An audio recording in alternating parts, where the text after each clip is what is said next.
UNRWA has had, you've been very vocal in reducing the amount of contribution the United States makes, and this has to do with what goes on in much of the refugee camps in the Palestinian part of the world. What's the end point on this? Well, I think there's a couple of things. We have mentioned to UNRWA and have said multiple times it needs to be reformed. Let me just stop here. Reform meaning that, because I know that Israel's unhappy with it, thinking that it's, that it's anti-Israeli and that it's a fertile breeding ground for terrorism against Israel. Is the reform that way, or is the reform in sort of the bureaucracy and how it's run and how it distributes the money, the aid to the camps? I think we're looking at overall reform. And when we say that, we're basically looking at the fact that you've got, basically they're considering any Palestinian is a refugee. You're looking at the fact that what they're teaching in schools is not necessarily the right way to have things run. It is very top heavy from an administration standpoint. But also, the other side of that is, again, we're not going to reward bad behavior. Here you've got the Palestinians who are basically saying they're going to cut the U.S. out of the peace process. They're saying that they no longer want to have anything to do with us. They go and take us to the United Nations and try and, basically are very hostile in what they say and what they do. We're not going to pay to be abused. It doesn't make sense. What we're going to say is, look, we want to help you. But first of all, you've got to show us that you're going to reform something that's broken. Secondly, don't think that you can sit there and say hateful things about us and us turn around and write you a check. It's wrong in every term. And so basically what we're saying is, look, you can have this little bit, but after that, we're going to reevaluate the relationship. All right, again, I don't mean to make this seem like simple or that I have all the answers, but the problem is that when you do that, you're also withholding money from refugee camps in nations like Jordan, which is already very financially pinched by having so many refugees in their country. So we hurt one of our allies, and they've got enormous problems every time they don't get the money from us to help. So it punishes not just the people who don't run UNRWA the way the United States would like it, but nations like Jordan. Greta, why does the United States have to be the only one that bails out everyone?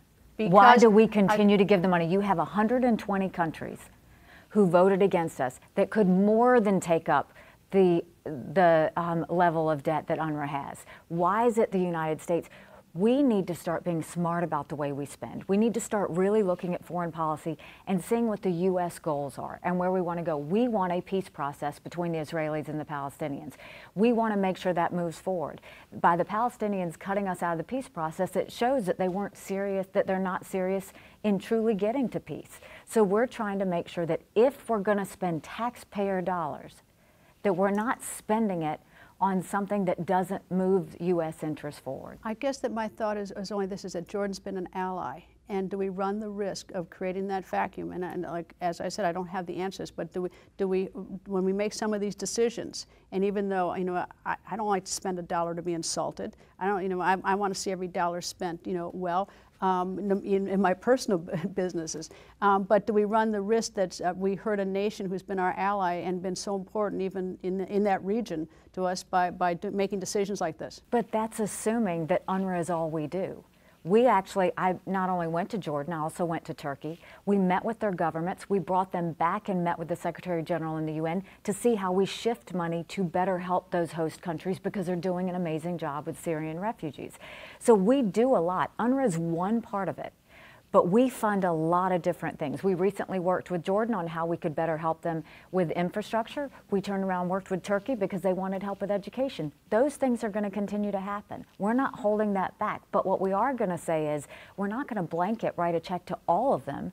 We're going to start to prioritize where and who they need money. We have a great relationship with Jordan. That's not going to change. We're going to continue to fund them. We're going to continue to assist them where they need it. It's just not going to be through UNRWA. All right, Iran, naturally the whole that's in the top of all the agenda is the deal that the United States and other nations struck with Iran over the nuclear weapons program. Where do you stand on that? It was a bad deal. It was a dangerous deal. We basically gave them billions of dollars to turn around and say they weren't going to do nuclear, but allow them to do everything else, from ballistic missile testing to support on terrorism, to continuing to move arms.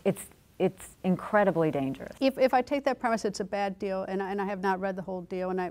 But if the United States backs away from the deal, this was a deal that that our government made, our former president made, What does that tell another nation? Let's jump ahead. Let's say Kim Jong-un, that we want to sit down with him, we want to strike some deal with him. Why would he trust our word if all of a sudden the next president comes along and says, well, that was a dumb deal? Because if you don't hold true to what your responsibility is, we don't hold true to ours.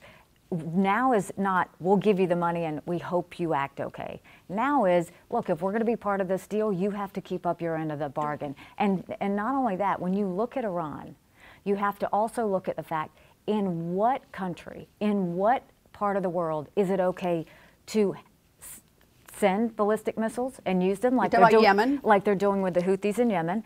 In what way is it okay for them to support terrorism, which they continue to do around the region? In what way is it okay that they continue to support Assad in the way that he has abused his people?